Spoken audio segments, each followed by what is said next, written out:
Hey everyone, I hope you're doing well. In a recent video I made about shooting in manual with auto ISO, I was using the light meter and exposure compensation. This led to lots of questions about which metering mode I was using. So in this video, I'm going to talk about how camera metering works, how the different modes work, and which mode to use in which situation. If you stay till the end, I'll teach you how to use the light meter when shooting in manual to get the perfect exposure every time without taking test exposures or without even taking your eye out of the viewfinder. My name is Simon d'Entremont. I'm a professional nature and wildlife photographer living in Eastern Canada. I make weekly videos on photo tips and nature photography behind the scenes. Subscribe if you want to see more.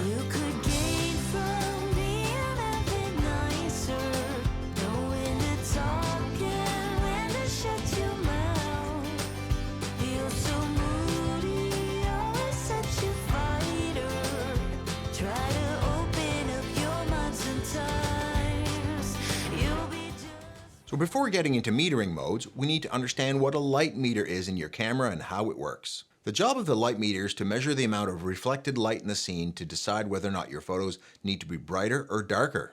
To note, light meters are worried about brightness, not color, so you can translate all of this to working in black and white.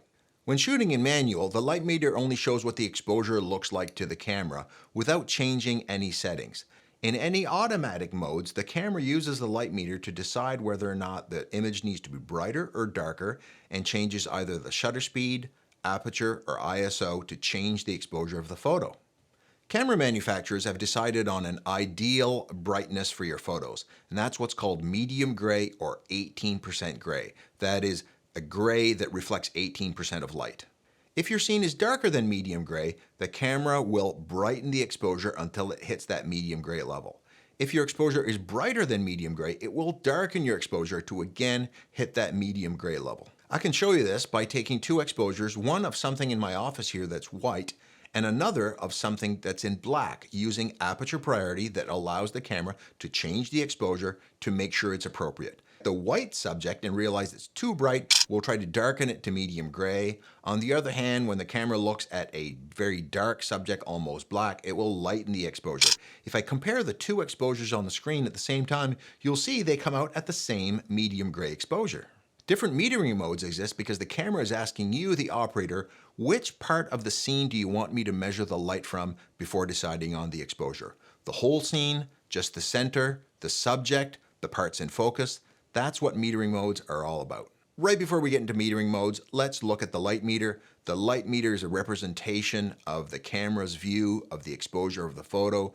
0 is this 18% or a medium gray, and you can see the scale goes up and down. To the right is +1, +2, and +3 stops of light, and on the left-hand side is -1, -2, and -3 stops of light as the image gets darker.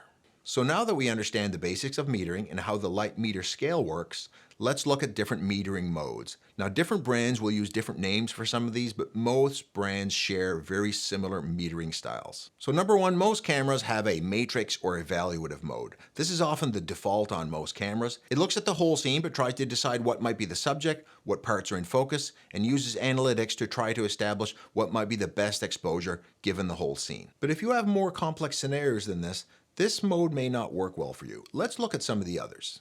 The next mode is center weighted. It means the camera is paying more attention to what's in the center of the image than what's on the edges. That makes a lot of sense because often your subject will be in the center of the frame. In this setting, overly bright or dark areas on the edges of the frame may be ignored.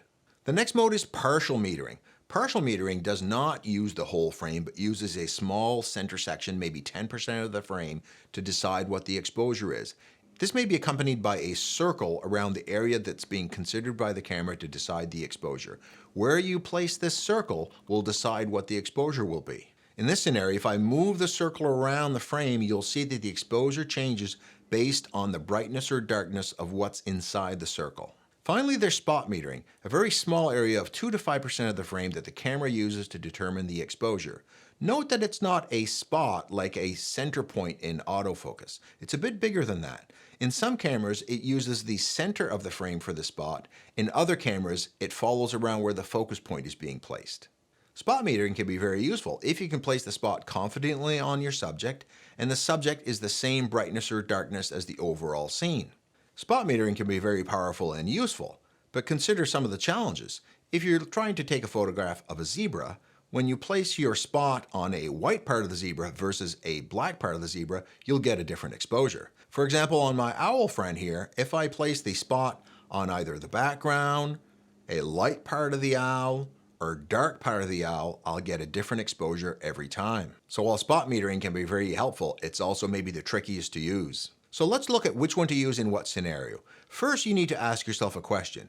Is getting your subject properly exposed the most important thing, or is preserving the highlights, for example, in a background sky, the most important thing? This will help you decide on which choice to make. In some scenes, having a focus mode that focuses on too small an area may sacrifice the bright highlights in your sky and your background, for example. In those cases, use an evaluative metering mode, one that captures more of the whole scene. If your subject is the priority at all costs and you don't care about the background, then use one of the more restrictive metering modes like spot or partial. Is your subject a very even tone and very easy to put the focus point on? Then spot or partial metering works great in those scenarios. Like for me photographing a deer that's a homogeneous brown and just standing there. Using spot will give me the best exposure for my subject in this case. Is your subject moving really fast or black and white? Avoid using spot. Use center weighted or evaluative. You're better off in those cases exposing for the overall scene. That's the case for me for many ducks that are black and white, and it might be the case if you're shooting sports where many jerseys are white and another matching dark color. Using spot is just too erratic in these situations. See how as the center of the frame moves around, it leads to wildly different exposures. What about a scene like landscape photography where the whole scene is important? Evaluative usually works very well there because it considers the whole scene in deciding what the exposure level should be. One of the toughest scenarios for your metering is strongly backlit subjects, where the subject's very dark and the background is very light. In this case, you need to make a decision. Is it important to preserve the highlights and have your subject maybe be quite dark?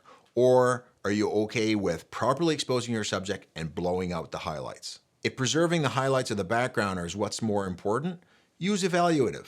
It will usually take into consideration a bright background sky, for example, and darken the exposure. But be warned, your subject will be underexposed. Maybe you can correct that in post-processing. In some scenarios where there's a lot of bright, direct light, but some dark areas to the scene, you might need to what we call sacrifice the whites. That is, to get enough exposure in the dark areas, you might have to blow out the whites just a little bit, even if it's on your subject. For this photo of a loon, for example, I wanted to get a little bit more exposure on the head to show a little bit more detail, but it was very bright out. I had to sacrifice the whites in the very bright breast, but losing just a little bit of detail in those whites was worth it to try to get the right exposure for the head. In this case, using center weighted worked well for me. Shooting a bright subject against a dark background is another very tough situation. Here's an example of my little owl model against a dark background. If you use evaluative metering, it will brighten the overall exposure because the background is very dark, but will overexpose the bright whites on the bird. In this case, using partial or spot metering may better expose my subject, even if it leaves the background very, very dark. You can correct some of this in post-processing. Even though I mentioned earlier that in shooting in manual, the light meter doesn't change your settings, it's still very, very useful to help you decide what settings you should use when shooting in manual. Here's a technique you can use without taking test exposures or even taking your eye out of the viewfinder. Set your metering to spot or partial, and then point that spot at a neutral tone part of the scene close to medium gray. Then set your settings so that the meter reads 0. What you've done there is manually done what some of these automatic metering modes does. It sets the exposure to medium gray in the scene. Now you've properly set the exposure for your scene. Now if you're shooting in any automatic mode like aperture or shutter priority, the metering decisions of the camera may not always be perfect for your subject and your scenario. You need to be ready to use exposure compensation to make small adjustments to the exposure.